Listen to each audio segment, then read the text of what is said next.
बिस्मिल्लाहिर्रहमानिर्रहीम। अस्सलाम वालेकुम नाज़रीन, मैं सरवत वलीम हूँ। आप लोग जहाँ भी रहें खुशबाश रहें, अल्लाह की अमान मेरे बखैर वाफियत आप लोग रहें। जस्टिस मंसूर अली शाह साहब के ख़िलाफ़ बाकायदा तौर पे टाउट्स ने अपने तमाम तर जो हथियार हैं वो तेज़ कर लिए और बाकायदा तौर पे चलाना भी शुरू कर दिए हैं।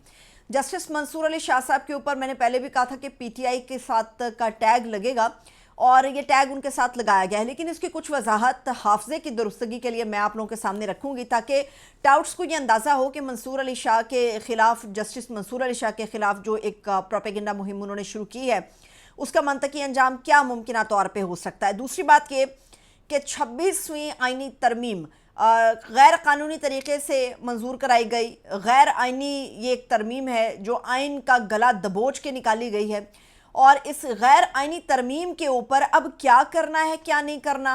बाकी जमातें तो एक तरफ पाकिस्तान तहरीक इंसाफ हमें मुनक़सिम नज़र आती है, आपस में दस्तों गिरेबां हैं, रात को कोई और स्टेटमेंट आता है, सुबह कोई और आता है, 4 घंटे के बाद बाकायदा तौर पे पूरा बयान ही उनका तब्दील हो जाता है। इसके ऊपर भी हम कुछ बात करेंगे और इसके अलावा ये भी आपको बताएंगे कि पाकिस्तान तहरीक इंसाफ का स्टांस क्या है उन लोगों के ऊपर जिनके बारे में इनका कहना है कि वो बिक गए हैं। शुरू यहाँ से करते हैं कि जी 26वीं आइनी तरमीम के हवाले से एक तरफ तो पीटीआई इसको तस्लीम नहीं करती 26वीं आइनी तरमीम को, और सारे पाकिस्तान को पता है कि किस तरह से गैर कानूनी और गैर आइनी तरीके से पकड़ दकड़ करके तशद्दुद करके इसको मंजूर करवाया गया है। लेकिन जिस तरह से भी इसको मंजूर कराया गया है, पाकिस्तान तहरीक इंसाफ के पास दलाइल इस वक्त मौजूद नहीं है कि किस तरह से ये साबित किया जाए कि गैर आइनी है।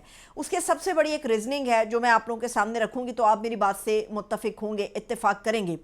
सियासी कमेटी एक फ़ैसला करती है, चूँकि आज 3 सीनियर जजेस के अंदर से मोस्ट सीनियर जजेस में से किसी एक का इंतखाब होगा कि अगला चीफ जस्टिस ऑफ पाकिस्तान कौन होगा। और बाकायदा तौर पे काजी फाइज ईसा साहब ने आज से चैम्बर वर्क अपना शुरू कर दिया। इस पे तो पूरी कौम को 2-2 नफल जो है शुक्राने के अदा करने चाहिए कि जो काम उन्हें काफ़ी दिन पहले करना चाहिए था वो उन्होंने जाने से बस 2 दिन पहले शुरू कर दिया है।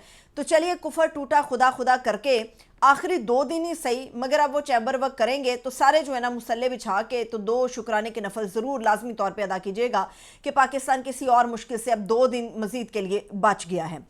पहले तहरीक इंसाफ फैसला करती है कि जो इजलास होगा खुसूसी पार्लिमानी कमेटी का उसके अंदर हम लोग शामिल होंगे। फिर रात गए सियासी कमेटी ये बैठ के फैसला करती है कि पीटीआई इसका हिस्सा नहीं बनेगी क्योंकि ये एक गैर कानूनी प्रोसेस है, इसका हम हिस्सा नहीं बनेंगे। ये बैरिस्टर गौहर ने कहा। कल जब काजी साहब के सामने जब ये चीज़ें आईं तो उसके ऊपर अली ज़फ़र साहब ने कहा कि चूँकि ये आइनी तरमीम आ गई है तो 3 रुकनी बेंच इसकी समाअत नहीं कर सकता। एक तरफ पीटीआई कहती है कि ये गैर कानूनी और गैर आइनी तरमीम है, हम इसको नहीं मानते, फिर अपने लिए अपने हक में इसको इस्तेमाल करने के लिए अदालतों के सामने भी जाते हैं। दूसरी बात यह है कि जब वो मानते भी नहीं हैं तो फिर किस हैसियत के अंदर जो है वो 2 नाम इस पार्लिमानी कमेटी के लिए 4 नाम गए, सेनेट से गए और नेशनल असम्बली से गए।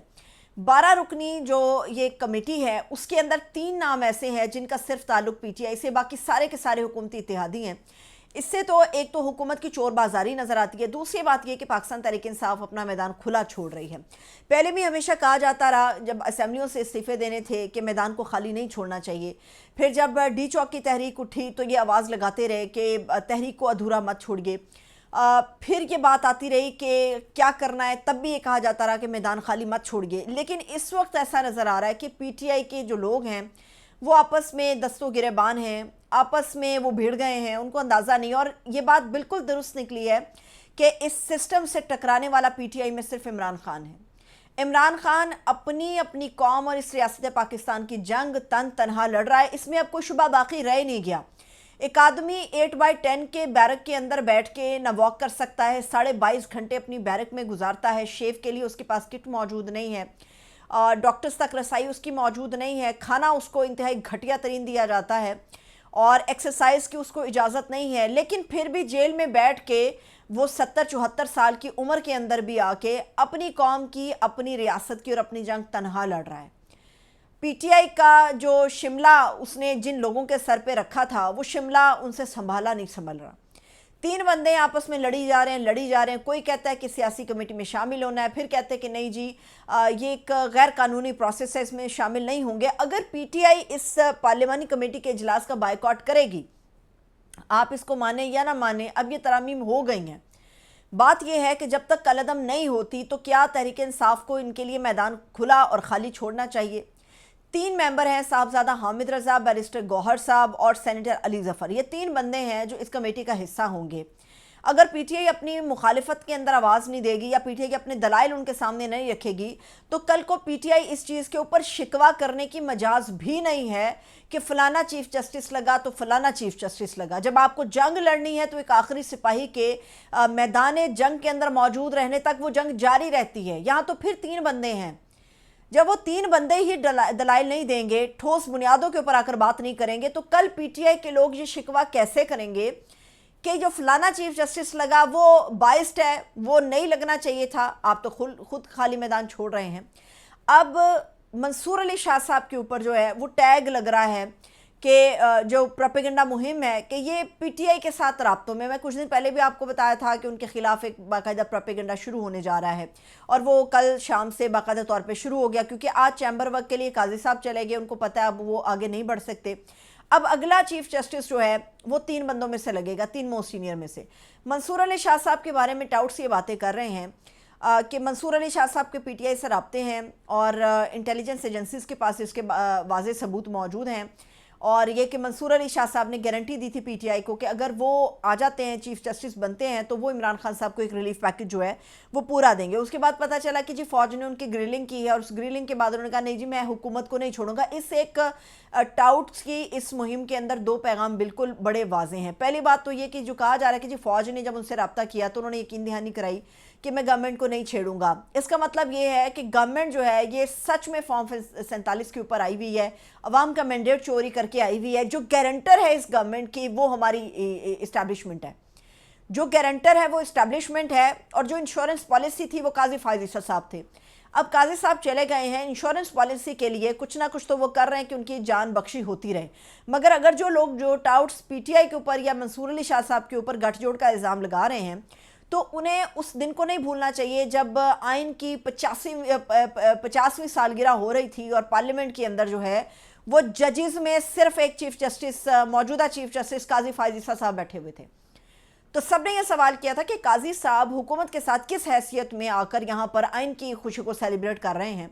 कोई और जज वहाँ पर मौजूद नहीं था, कोई और चीफ जस्टिस वहाँ पर मौजूद नहीं था, तनहा फायज ईसा साहब वहाँ पर मौजूद थे। तो तब फायज ईसा साहब के भी सब लोग ये बात कर रहे थे कि ये तो हुकूमत से हाथ मिला लिया तो अगले चीफ जस्टिस बन के ये क्या करेंगे। तो उस वक्त जो इन्हीं टाउट्स ने इन चीज़ों की, इन खबरों की तरदीद की थी, नहीं जी ऐसा नहीं हो सकता, फायज ईसा साहब के साथ धोखा हो गया, बड़े और जजेस को बुलाया था लेकिन वो अकेले आ गए और बाकी जजेस अचानक मसरूफियात की वजह से कोई भी जज ऐसा नहीं था जो पार्लियामेंट के उस सेशन के अंदर मौजूद था जिस दिन आइन की 50वीं सालगिरह को सेलिब्रेट किया गया। अगर यही बात है तो हाफजा तो यहाँ पर भी दुरुस्त करना चाहिए। मंसूर अली शाह साहब के पीटीआई के साथ राब्ते थे या हैं या हुए हैं, अगर तो इंटेलिजेंस एजेंसीज के पास सबूत हैं तो वो फराहम भी किए जाने चाहिए ताकि कौम के सामने अधूरा नहीं बल्कि पूरा सच आ सके, लोगों को अंदाज़ा हो सके, पता चल सके।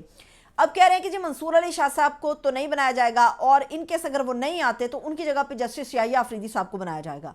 मैं नुसरत मलिक साहब को सुन रही थी, नुसरत जावेद साहब को मैं सुन रही थी। नुसरत जावेद साहब ने ये बात की और बड़ी पते की बात की। उन्होंने कहा अगर आप जस्टिस याहिया अफरीदी की सर्विसेज को सामने रखते हैं तो उनके तकरीबन 7-8 साल बाकी बचते हैं कि उनका टेन्योर तब पूरा होगा। अब ये नहीं हो सकता, याहिया अफरीदी साहब जो हैं वो इतनी बड़ी गलती कभी नहीं करेंगे कि वो अभी चीफ जस्टिस बन जाएं और 3-4 साल का अपना टेन्योर पूरा करके तो 4 साल उनकी सर्विस वैसे ही पड़ी होगी, रिटायरमेंट उनकी हो जाएगी और वो घर अपने चले जाएंगे।